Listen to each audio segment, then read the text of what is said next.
Well, now, here to discuss the ins and outs of marriage are Harry Benson from the Marriage Foundation, a group that campaigns in favour of marriage. Not surprisingly, Claire Pay, a campaigner for Mothers at Home. Mothers at Home Matter, sorry, Mothers at Home Matter. Dalia Ben-Galim from the left-leaning think tank, the IPPR, and Fiona Miller, a journalist who, for her sins, lives in what used to be called Sin with the spin doctor Alistair Campbell. Now, what business, can you answer that question that that couple were perplexed by? What business is it of the government whether people are married or not? It's a great question, and of course you'd think if all relationships were the same, then it wouldn't make any difference. But the government is deeply involved in family life already. If I took you into a secondary school and I introduced you to 100 teenagers who are about to start their GCSE exams, of that 100 teenagers, you'd find that 45 of them are not living with both their natural parents. And that's where the cost of family breakdown has spiralled out of control. 45% of kids are now living without their natural parents, and the state spends an absolute fortune, quite rightly, protecting and supporting lone parent families. Fiona Miller. Am I supposed to respond to that? Or? Yes.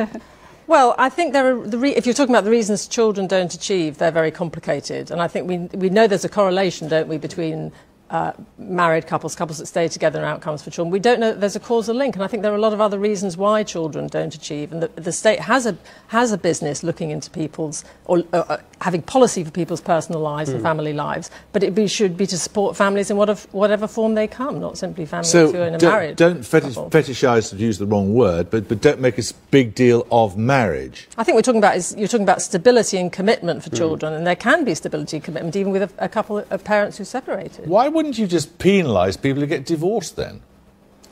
The government could fine people for getting divorced, couldn't they? Don't you think people are penalised enough when they get divorced?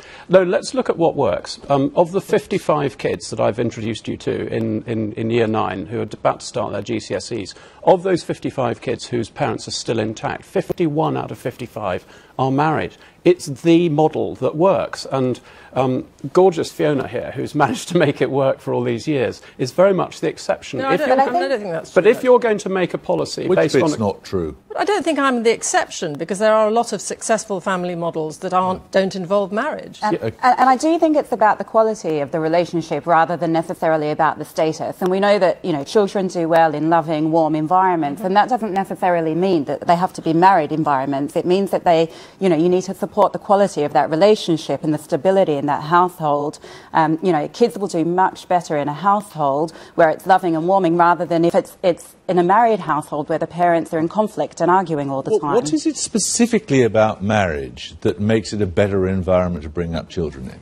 It's the commitment, it's the stability. I think Harry has mentioned the statistics behind it, that you just are more likely to separate if you're cohabiting than if you're married. To get married, at some point you've discussed your long-term future, you've said, I want to marry you. You haven't just ended up living together and then carrying on because nothing else has happened in the meantime. You've discussed it, you've committed. And you are married. But I do think that, to compare people who are cohabiting to those who are married is not a like-for-like comparison in a way. Most people now cohabit before they choose to get married, if that's what they choose to decide.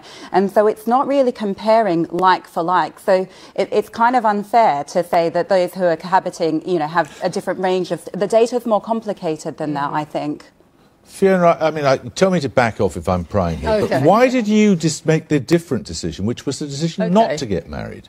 Well, I've always felt that marriage was a bit of a patriarchal institution. I didn't like that aspect of it. I'm not religious. The ceremony doesn't appeal to me at all. And it's interesting because since your researcher phoned me up last week to talk about this programme, I've thought about the reasons more than I have done in 33 years. I could never think of a good reason to do it. It wasn't there was a reason not to do it, but what was the reason to do it? We had a commitment to each other. We've got 3 children. We had our ups and downs well chronicled in his diaries, so I'm sure many people know about them. But, we've stuck together over 33 years, and I think that is a form of commitment and stability. And frankly, I find it quite offensive to hear from politicians that our form of family life is any less valid than somebody who happens to, have a ring on their finger. Perhaps they're not saying that. Perhaps they're merely saying it's slightly more vulnerable. Well, I think if you've got the commitment is there, it doesn't matter whether you're cohabiting or married. And I think you have to look at the underlying reasons why people stick together. And I'm not sure that the marriage ceremony is the reason. Very far away There's a correlation, but is that the cause? Sure, but you are more or less assuming, are you not, that children are better brought up by two parents than by one? I'm not at all assuming that. I mean, it's a choice that we've happened to make, and I think a lot of people do make it, but I think I can think of many successful families that don't have two parents, and the children achieve extremely well. And I think, again, you have to be very, very careful about making these judgments about what is the right type of family model and what is the wrong type of family model. These judgments do seem to be made all the time. If we were to take your argument seriously, what mechanism do you think should be imposed to try to get people to get married and stay married? Well, I think you can't get away from this basic fact that 51 out of 55 kids in this case are living in intact married families. You've said that. Yeah. Come on, tell us how you think the government could get people to get married and stay married. OK, well, the first thing is that the current government policy actually penalises married couples. And the reason it does that is particularly at the low end, is if you're receiving tax credits, if somebody moves in with you, then their income comes into your household and you lose your tax credits. And that's called the couple penalty, and it's very, very well known. I spoke to a mate of mine this morning who's happily married, and he said he'd already worked out that if he and his wife split up, they'd be so much better off than if they were living together. And that's utterly mad. A marriage tax break would be one of the ways of righting that wrong. And how much money do you imagine it would take to persuade someone to get married and stay married? Well, I don't know if it's necessarily the amount of money that you need to persuade someone to get married, because we give child benefit. You're the one who's going on about it. Well, we give people child benefit, and it doesn't cause people to have children. We pay pensions, and it doesn't cause people to get old. So giving a marriage tax break would be a good thing, because it's a good thing, because most people who actually make their relationships work are married, and the state would then be recognising that. Is there any way of measuring what is a financial inducement that will get this, what is perceived to be good thing in the government's mind, to work? I don't think so. I mean, I find it very hard to believe and haven't seen any evidence to support that people would either get married or stay married because of a marriage tax break. I think, what we're seeing and Relate, for example, the charity are seeing an increase with people under financial pressure coming to them. And I think it's about supporting families at time of financial pressure.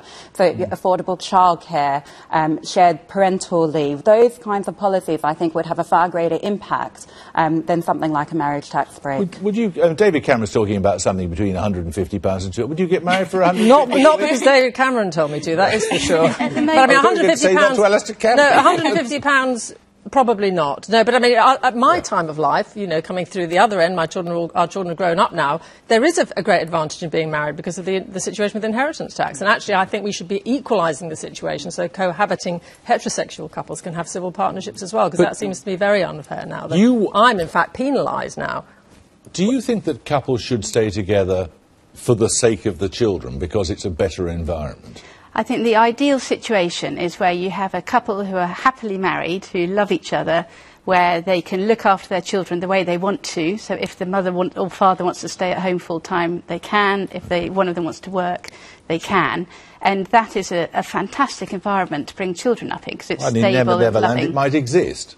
But most of us have to make compromises in life. But I think you can look at what the ideal is and then say, well, how close can we get to that? And I think it doesn't deny the fact it is the ideal. If you can have a couple who are happily married, who are committed to the children, who remain committed to the children throughout the children's lives. Do you think that a single parent bringing up a child is necessarily less capable of doing a good job? Not at all. Not at all. As you said, many people are not. In that case, why worry about it? Because it's great if you can have a father and a mother living together. So you assert. Where's the evidence?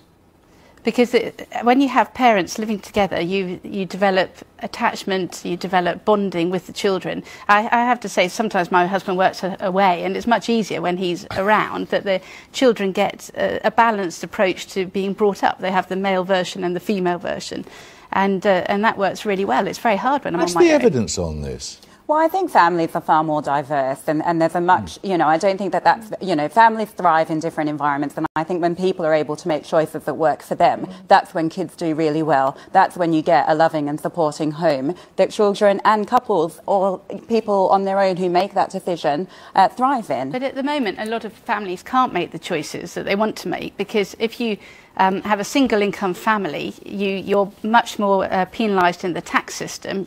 Single income families pay a much greater proportion of tax than dual income families. If you're earning £36,000 as a single income family, you're going to be paying £2,500 more in tax than if you're a dual income family. So actually a lot of people can't afford to stay at home to look after the children or work part-time. A lot of people do have to work. Some they're not happy. Couples.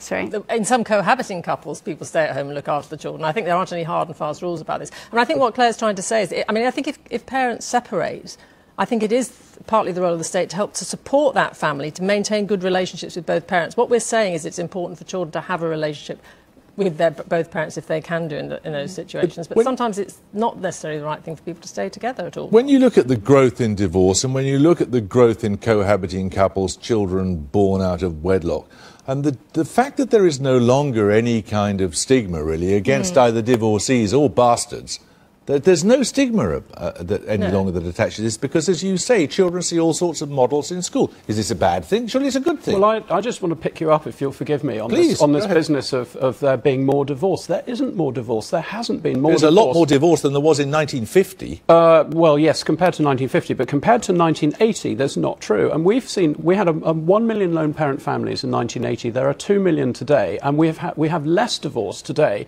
than we had in 1980. You have to explain, if it's all these background factors that are supposedly the reason why families are splitting up, then you have to explain why family breakdown has doubled. It's the trend away from marriage. That is the reason why we have our 45 out of 100 kids who are living without both natural parents. I mean, one of the fascinating things actually is the success of marriage, even now, because when you think that there isn't any stigma attached to being unmarried, there aren't really the economic reasons for women to have to get married anymore, and yet so many people are still getting married. I mean, I think you should be celebrating the fact that it's still so popular. You're going with the grain of human behaviour.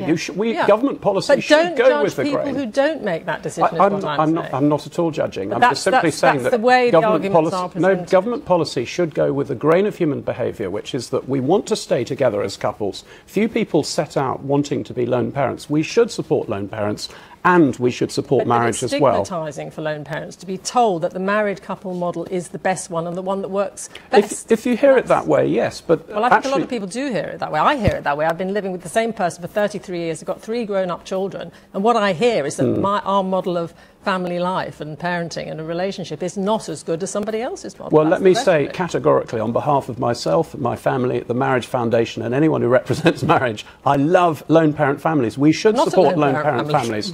No, but we should support lone parent families, but we should also support married families as well. You can do both. And unmarried families. No, because this is the model that doesn't work. That's the problem. No, come on. Okay, if I told you that my uncle had died aged 90, having smoked 60 fags a day, then he's the exception, not the rule. You can't go around telling everyone to smoke just because he's done okay. But I think Fiona's done brilliantly, but she is not. She's the exception. And lots of marriages fail too. Yes, they do, but very, very few, tiny numbers of unmarried couples make it through. It's difficult. Everybody knows it's difficult. Not tiny numbers. But that's why. It's smaller proportion than married couples. But the numbers are different to begin with, so you can't compare married to cohabiting families. And I just think you have to accept, and reflect that society is different, and there are far more, different family types, and people are making choices that work for them, and it's dynamic. Not everyone will remain in the same relationship status throughout. They will change, and different environments will work differently. But one of the reasons Fiona's here, other than her great contribution, is that we're slightly surprised that someone who's been cohabiting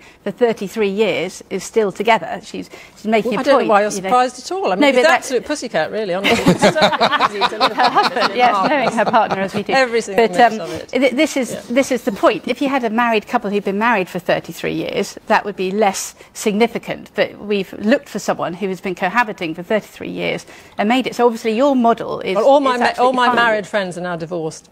Choose your friends wisely. You've got to go with the data. Okay, thank you all very much indeed. Well, now let's